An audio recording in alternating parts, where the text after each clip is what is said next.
Bird. Hello. Hello. Beautiful. Hello, beautiful people. Hello, beautiful Andrea, and welcome to Dearly Not So Departed podcast. I am so thrilled today to be speaking with a new friend, Andrea, who we connected through Facebook.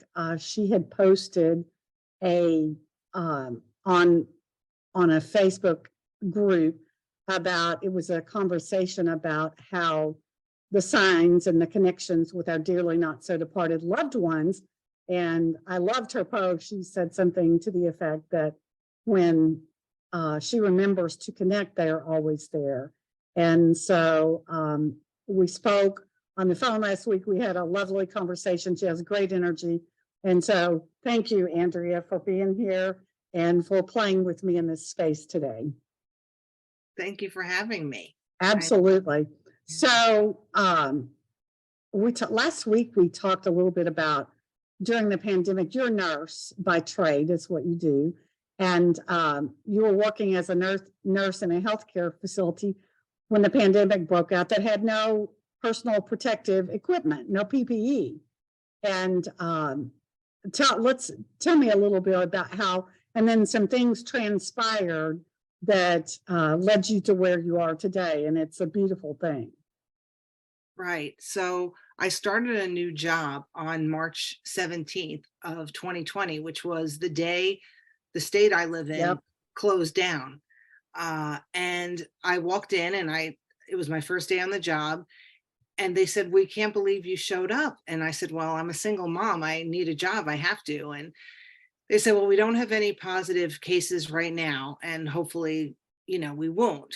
But unfortunately, they took some patients they needed to take from New York, which was ahead of us in COVID positive patients.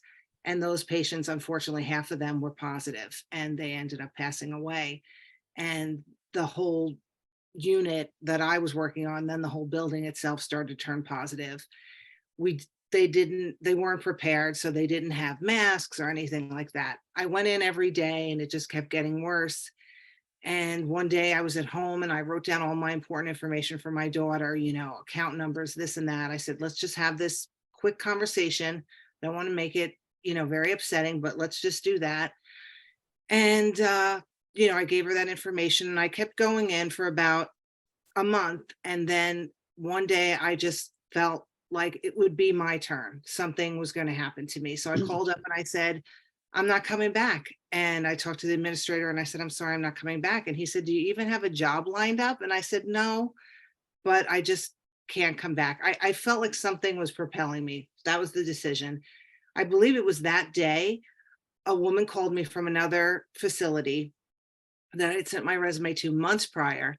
And she said, "I'm standing here with a former coworker of yours. She recommended you. I don't have any COVID positive patients, and I've been stocking PPE since, September, October, I think she said." She goes, "I can keep you safe here." She goes, "But it's a very big cut in pay." I said, "Fine, I'll be there. When do I start?" She said, "This Sunday." I said, "I'll be there." And that's what I did.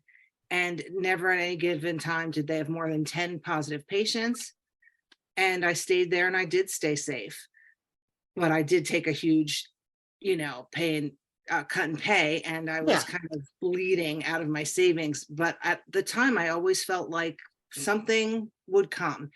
And then I started watching videos about manifesting and things of that nature. I can't even remember how I caught on to that, but I did on YouTube. I started watching them every day. And I just imagined where I would want to work. And I pictured working from home and sitting in my kitchen with my dog at my feet, drinking lots of coffee. And then other times I would picture an office with like gray cubicles.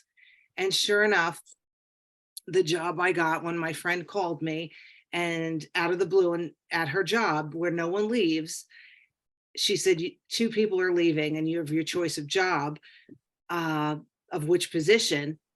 The day I walked into that office, it looked just like I had pictured it. And to this day, I sit in my kitchen with my dog at my feet, drinking lots of coffee because we're hybrid and I work partly in the office and partly at home. I love that. And so how long did you work that? What was the time span from when you left that the job with no PPE till the time you got this wonderful job that you have now? I'd say 5 to 6 months. Okay, so it wasn't long. It wasn't long. It seemed like it at the time. It wasn't long. And I interviewed for the job I have now, the hybrid wonderful job. I interviewed the end of July, but with everything going on, and it's a very big corporation, it took a long time. And then at one point they had a short hiring freeze, which scared me. I didn't actually start working with them till the end of September. Okay. And at one point I was so, I had believed so much it would work out. And there was a part of me that did, but there was a part of me that was scared. And I remember one night I had a dream, and I dreamt of these beautiful wooden doors. And it was just so full of symbolism. And I woke up feeling so much better, knowing that this would all work out. So I dreamt of this room I walked in with these big, beautiful, ornate wooden doors. And I opened them. They were partially open. And I walked in, and I was visiting my mother. My mother was alive, but she was sick in the dream, and I was visiting her. And in the bed she was in, she was so small, and I started adjusting her, and I was so much larger than her. And I could sense it was one of those telepathic. I knew that she was thinking, wow, Andrea is so strong. Look at her adjusting me.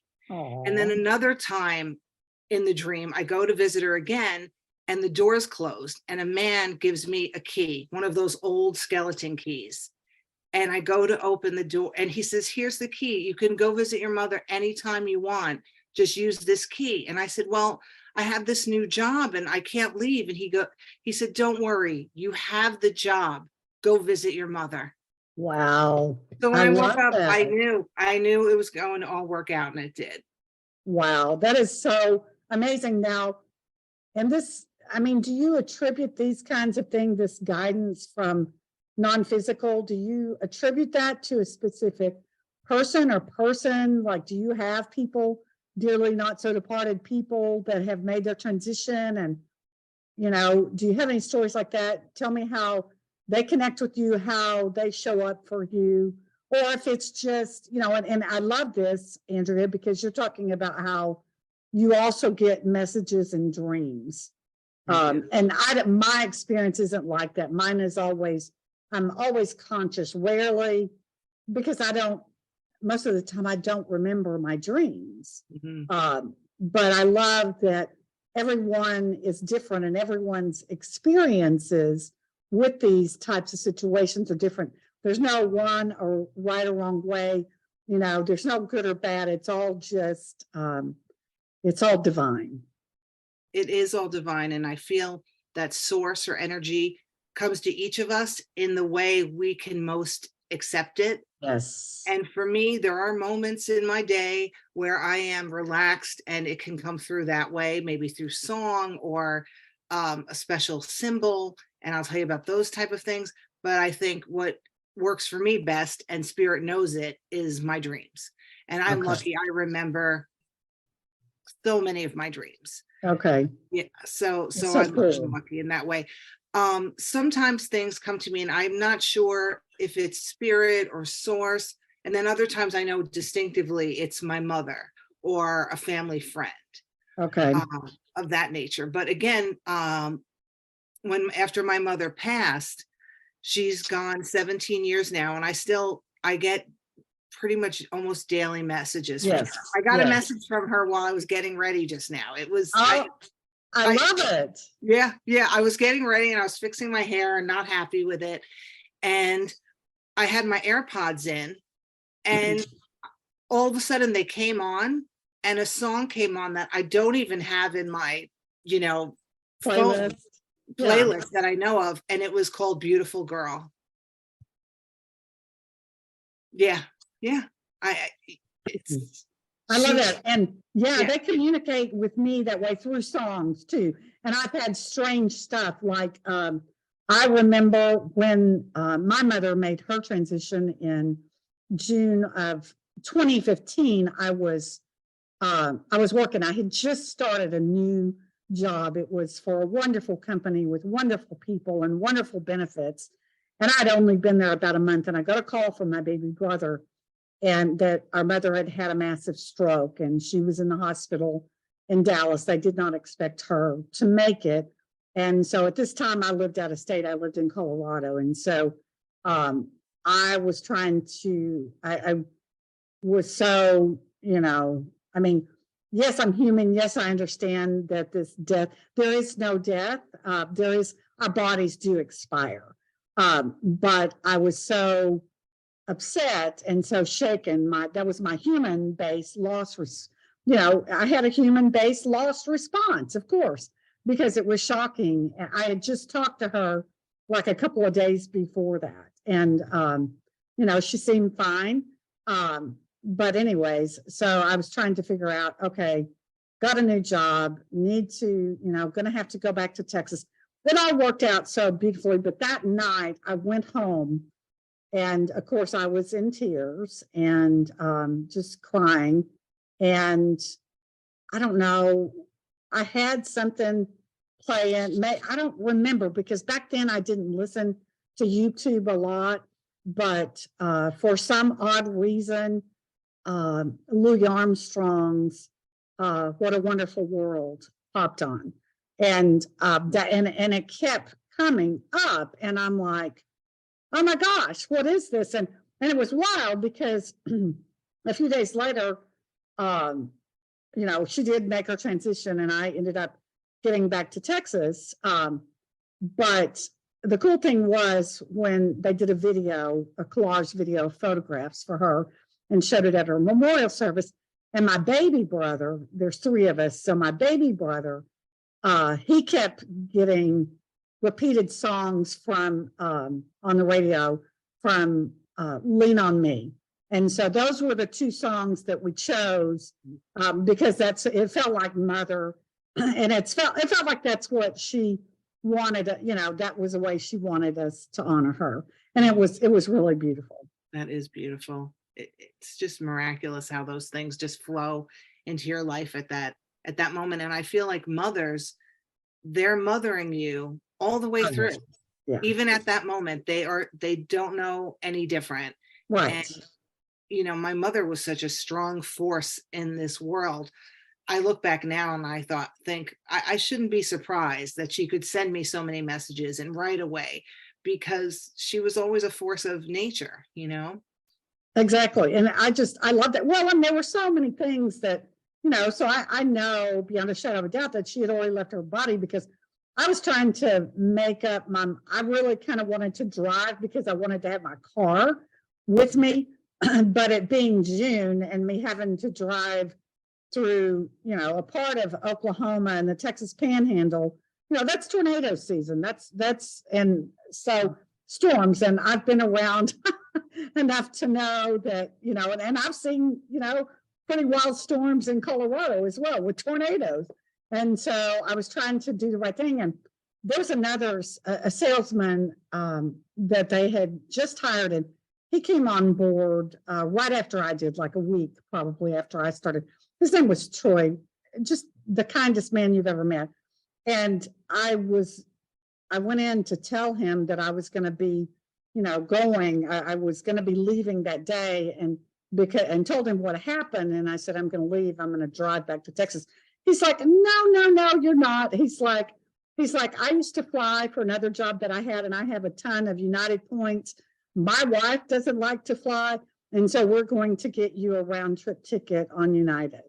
Oh, how nice. This just talks about, I'm getting goosebumps about that. I know my mother and my dearly not so departed people played a role in that, because, we had me a flight booked and I was flying out that night, and it really did make my life so much easier. And, but it was just the most precious gift ever. So kind. And I barely knew him, I had only known him just a few weeks, but it just speaks to, there are really good humans in the world with very good hearts that want to help and uplift others, which is the whole reason that I'm sharing these stories and talking to beautiful people like yourself, because I just want people to know that we always have that support. You're never alone. It brings me a lot of peace. Yes. I never 100% sure of all these things. And then, after my mom passed and all the things I opened up to, it opened up a door of all kinds of gifts and intuition and knowing and spirit that it brings me a lot of peace. Yeah. And Yeah. to have that connection with the other side, they're not far away. They're only between this, thin veil. Right, right. And they're not like, yeah, but they're just, and they focus such unconditional love on us, unconditional love and support. And they have no ulterior motive other than our own upliftment and well-being. They want the best for us. They want us to live our lives to the fullest and to be happy. Yeah, yeah, yeah, yeah. When my mom first passed, she was in a nursing home not far from my home.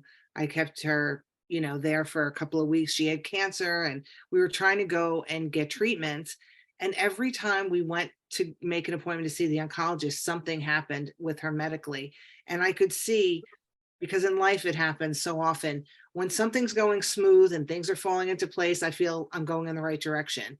When there's roadblocks and Yes. stumbling blocks, that you have to heed that something. And every time we made the appointment to go to the oncologist, it didn't work out. And finally, she was also diabetic, and I went to the nursing home, and her toes had turned gangrene.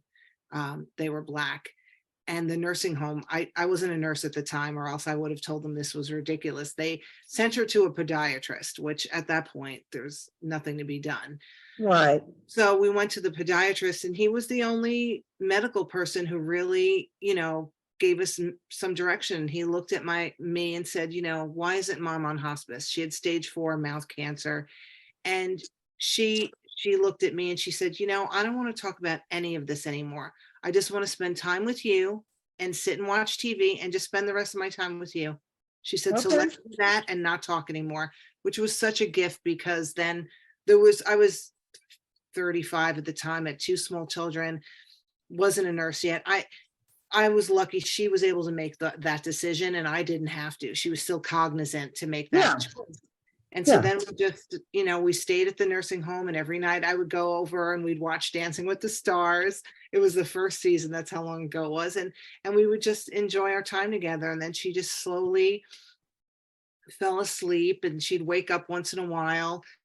And my brother was there at one point visiting, and she was sleepy, and she'd wake up and she'd look at us and go, I love you. I'm so proud of you too. And she'd go back to sleep. And then once she was really, actively dying, sometimes she would wake up and she'd say, why is this taking so long? She knew she was transitioning. Well, she obviously was ready to go. She had made that decision, which is why the oncologist stuff never worked out, because Right. that's not really what she wanted in her heart of hearts. She was ready to go. Yeah, exactly. My brother had a harder time with it. He kept saying, try again, make the appointment again, make the appointment again.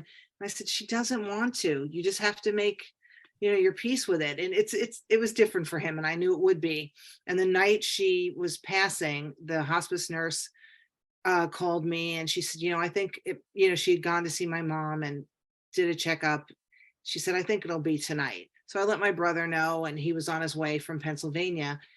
I knew instinctively he wouldn't make it, and I knew I would be there when she passed. Yeah. And that's how she would want it, Yeah. and that's how it would be, and that is exactly what happened. Yeah. He got there 10 minutes later. I was there when she passed, and it was a beautiful passing. She, luckily she was not in much pain, and she died with a smile on her face. At one point she woke up and she looked around and she said, I'm just trying to get down that hallway.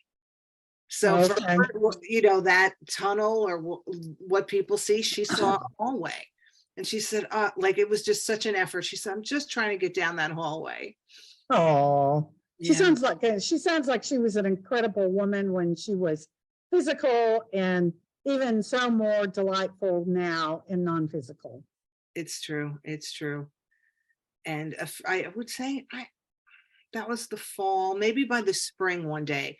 So I passed the nursing home where she was, it's maybe a half a mile from my house. I pass it all the time. And I had passed it that spring after she passed. And I was crying as I drove by. Now I don't Sure, cry anymore. But at the sure. time I was crying. I had the window down. It was a beautiful day. And you know how there's that crack where your window, the glass goes up and down. So as I'm crying, out of that little crack comes a ladybug and just Oh, yeah. walks onto my arm. And I said, "Oh, okay, that's going to be our that's going to be our sign, huh?" I knew it. I said, "That's going to be our sign." And to this day, it doesn't happen as much, but if I see a ladybug, I know she's sending me a message. Yeah, I Yeah. love that. I love that. I have a friend who, his name was John Porter. I called him JP, but he made his transition. It was in July of 2022. And so when I see ladybugs, I know it was JP because he would send me like posters of ladybugs on Facebook, and we talked about ladybugs a lot. So I knew it was JP. I had one show up in my car a couple of months ago. It was a Sunday night. I'd run a quick errand. I think I'd run to Target. And when I was coming back, I see this bug flying around, and ladybugs in flight, they're very distinct. They're pretty cool to watch. Yes. One would wonder how they're even able to fly with those little tiny wings and those big bodies. But and then I realized that, oh my God, that's a ladybug inside my car. So I'm like, wow, how does this, and these kinds of things always seem to happen to me when I go to Target. It's really quite funny. I mean, I'm serious. The coolest things, and I know that my dearly not so departed have a great hand in that, because such cool things. But yes, I do love ladybugs. I feel like they're traveling with us sometimes on our Yes. errands or on our trips. Oh yeah. I never understood when people would say, "I sense this person with me," or "I sense their presence." I never got it until now. And there are times where I'm in my car and I almost sense my mother in that passenger seat with me. Yeah. Or I will be in my living room and a lot of times these things happen when I'm in that sleepy state. I'm not asleep, but and it's that relaxed state. And I think that allows spirit to come through. And I feel like she's literally behind me or in the kitchen while I'm in the living room. And it's just the most comforting feeling. Oh, absolutely. I ask them for, if I'm feeling like I want a hug, I'll ask them for for a hug. Hey, I would love to have a hug from you guys. And I just have to sit and I'll feel the energy come in. And it's kind of interesting because it's always kind of like around my abdomen and my arms, and it's amazing. It's amazing. I get a feeling in my hair. Okay. Yeah. My gut tells me maybe it's my mom, but I feel like it might be my angel. I believe in angels and guides, and I feel like it's my angel and just playing with my hair. And I'm like convinced. I'm like, it still happens. And I go, do I have a bug in my hair? And it is so distinct, the movement of my hair, and they're just playing with my hair. It's adorable. Just kind of like probably patting you on the head saying, hey, we're here, and I just love it, even in, our darkest times, I think they uplift us. But, there's just been so many things. So do you have more stories, more cool? I do, and they actually show their my mother definitely shows her personality as well. But back to the ladybug, I remember one distinct time I was working in the nursing home and I was at my med cart, and one of my children was going through a tough time emotionally, and I had gotten a phone call and I was crying to the point where I couldn't even see, like my eyes were so blurry. And I was talking to somebody and I'd turned my back from my med cart, and then I turned around. The med cart's white and it has a large tabletop, and it was winter. It was winter and I'm in the middle of this nursing home. So I'm in the middle of the building, no windows open, no doors. And there in the middle of my med cart, sitting right there is a ladybug. right there. Like as if she was saying, my mother was saying, I am right here with you through this. Yes. I am Yes. right here. It just lovely, lovely. When I first started my new job, I made friends with a woman that I just adore. You know, we really have a great connection, and she has a lot of the same beliefs about the world and spirit.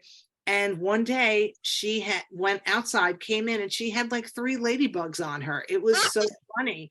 And I said, Cheryl, I go, my mom must really like you. My mother must really like you. Wow. She had them in her hair. It was funny. How cool is that? 3 ladybugs. Yeah. That's But cool. when she first died, the evening she died, the next morning, and I can't believe I thought to do this, but I think I must have missed her so much. My kids, like I said, were very little. I was making them breakfast, and I put my daughter's oatmeal in the microwave. And as I was doing it, I said in my head, Mom, I miss you so much. I was crying, and I said, I'm going to miss you so much. Can you send me a sign, but nothing spooky? I said to her. And I closed the microwave door, hit start, and all the power went off in my kitchen. The lights went out, the microwave went out, everything. And I lived in that house. I mean, geez, from the time at least probably 15 years, it never happened again. The Yeah. power never went out when I touched anything in that house. It happened that one time. And I said, okay, thank you. Good job. Good job. That reminds me, after my mother transitioned, this is a fun experience. So it was only within a couple of weeks. And I didn't cook. I would go out to eat at lunch, and then I would just like have a snack for dinner because I wouldn't be that hungry. And so anyways, but for some reason I decided to cook, and my mother loved to cook, and that's what she spent a lot of her time doing. But she loved to cook, and it brought her great joy to cook for her family. And so for some odd reason, I got this impulse to cook this hot Italian sausage with penne pasta recipe. And I was sitting in it was a little townhouse that I owned at the time. And I was sitting there, and, I was cooking. It had to simmer for a while. And I had just had the thought, I should probably turn on the vent hood. And I didn't do anything about it. And like 2 seconds later, the vent hood turned on by itself. She said, I'll take care of that for you. So I knew, hands down, beyond a shadow of a doubt, that my mother was there with me. She was enjoying me preparing that meal for myself, and that she was with me and loving me. Yeah, it's wonderful. You get these signs or things that happen, and you can't doubt it. You can't discount it. There's no way. Another time, it wasn't long after she passed, our local newspaper had a section where you could just send in a personal story, just a human interest kind of story. And I decided to write a story about her and her passing, and how I always believed she'd still be with me and things of that nature. And it was cool. Yeah. And it was definitely within the year of her passing, but I'm very, humble and quiet. And it was really hard for me to put myself out there. So I wrote the whole thing, and now it's like the middle of the night. It's like 3 a.m. And I'm thinking, should I do this? Should I not? Is this silly? But my mother was the opposite of me. She was, flamboyant and loud and confident. And I said to her in my head, I said, Mom, should I send it?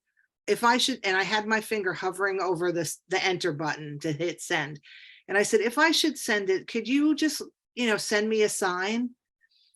This is 3 a.m. My phone rang just once. At the time, I still had a home telephone.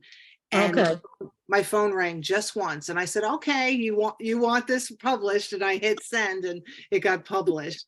She was calling. What a cool tribute and way to honor your mother.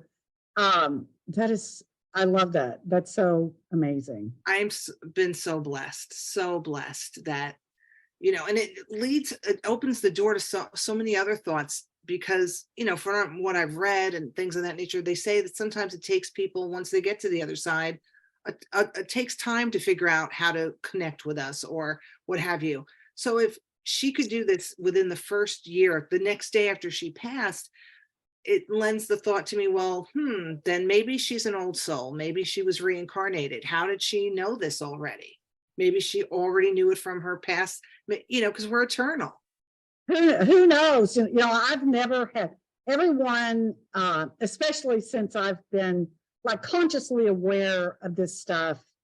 I've always kind of known even before, and it was 2002, so it's been 21 years since I've been playing in the spiritual world, and anybody I've known that has made their transition, they've always connected with me right away. So I don't know, but I've heard that too. But it's not my belief. I believe they just leave their bodies and they're having a party immediately, and they're celebrating and they're happy to be where they are.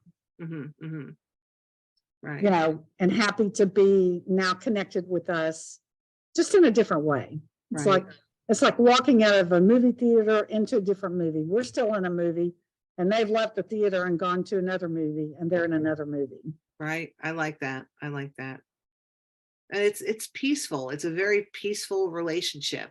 It's like I coexist with her, with all the people who've, passed in my life.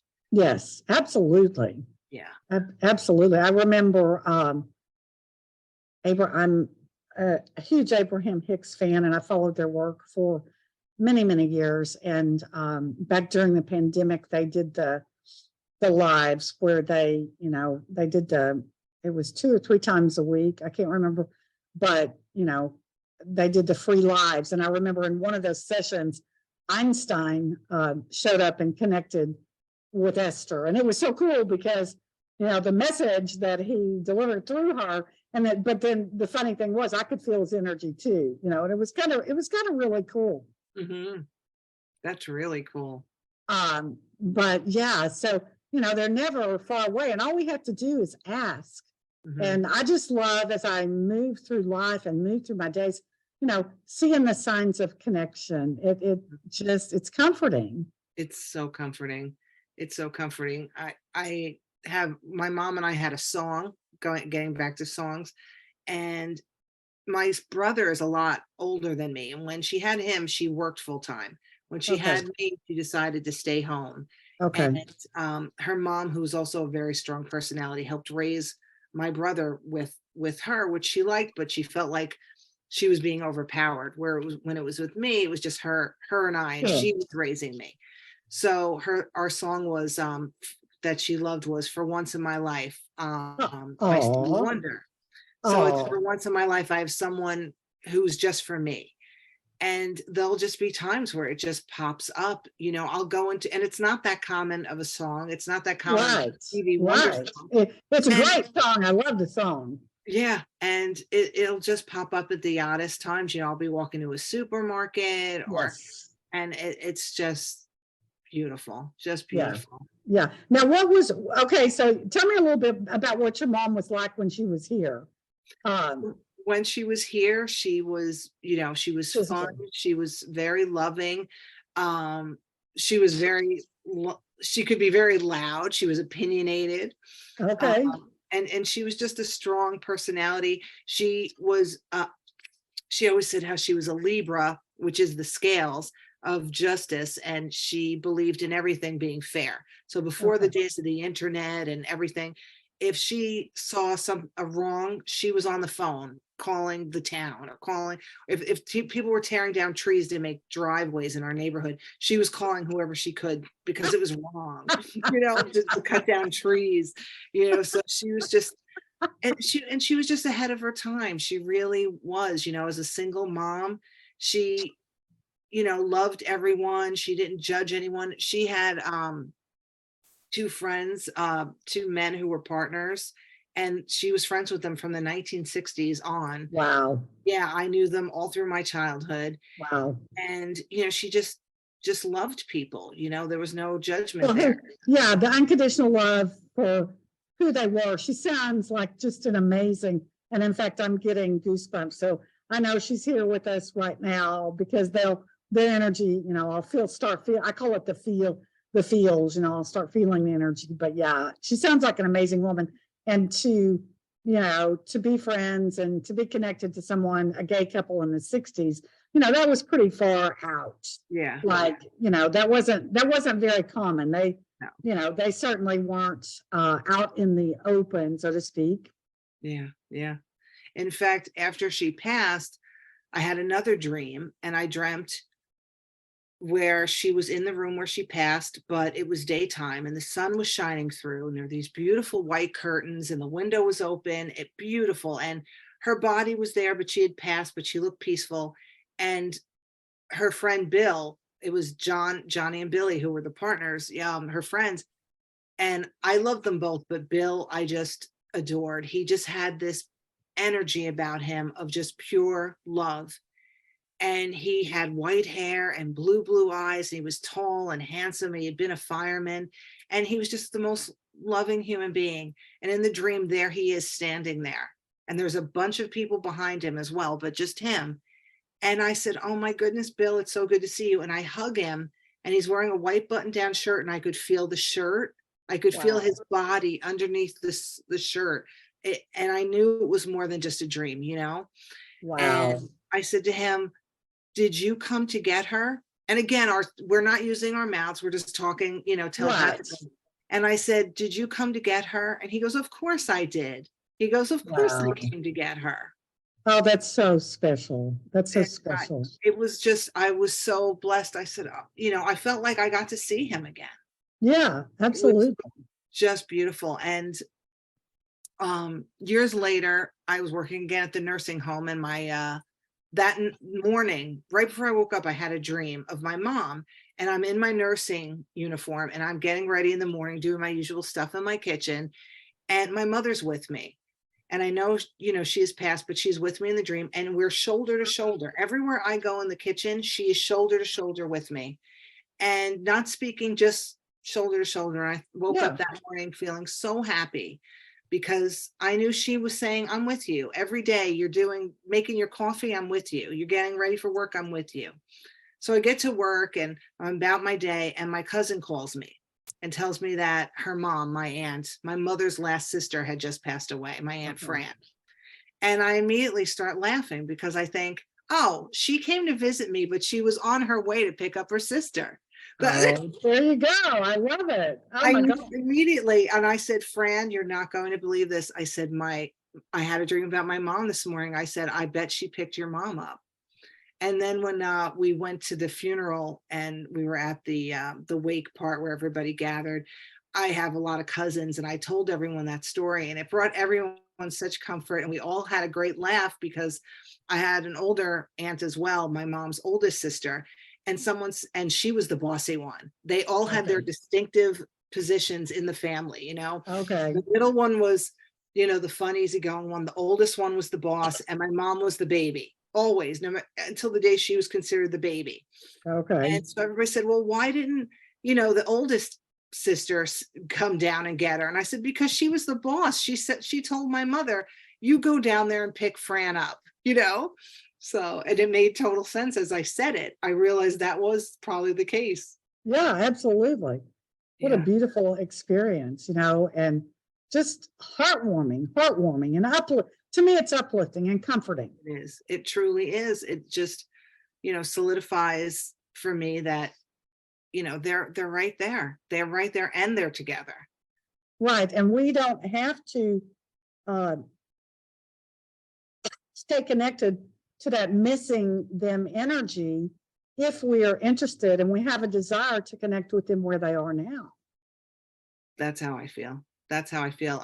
I'm glad that part of that sadness has passed for me. In the beginning of my, grieving, my mother grieving, anyone I lose, I have that moment, but Sure. just knowing, we will be together again, and they'll be there to greet me is wonderful.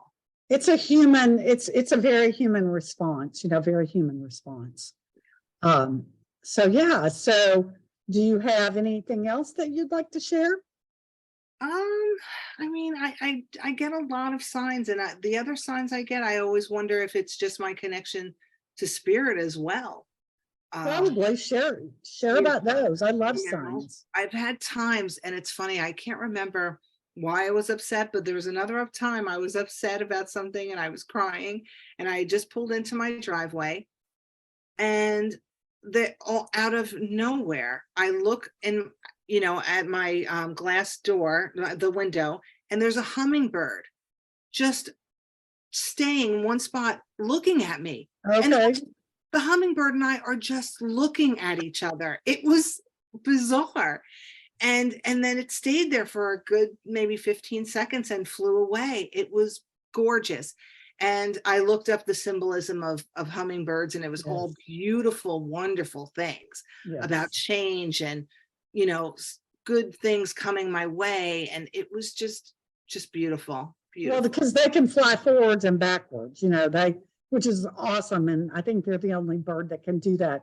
But yeah, I've had a lot of those experiences with, I know it was in the last couple of years, but sitting out on my back porch, one day I had a hummingbird just come and do the same thing. I was sitting there and it just hovered about probably 2.5, 3 feet away from me, right at eye level. And it just hovered there looking at me.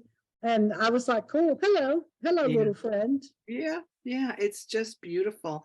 And I have one last story, and then I'll wrap up. But a while back, I guess it was maybe like 6 months ago, I had a bit of a health scare, something I was nervous about.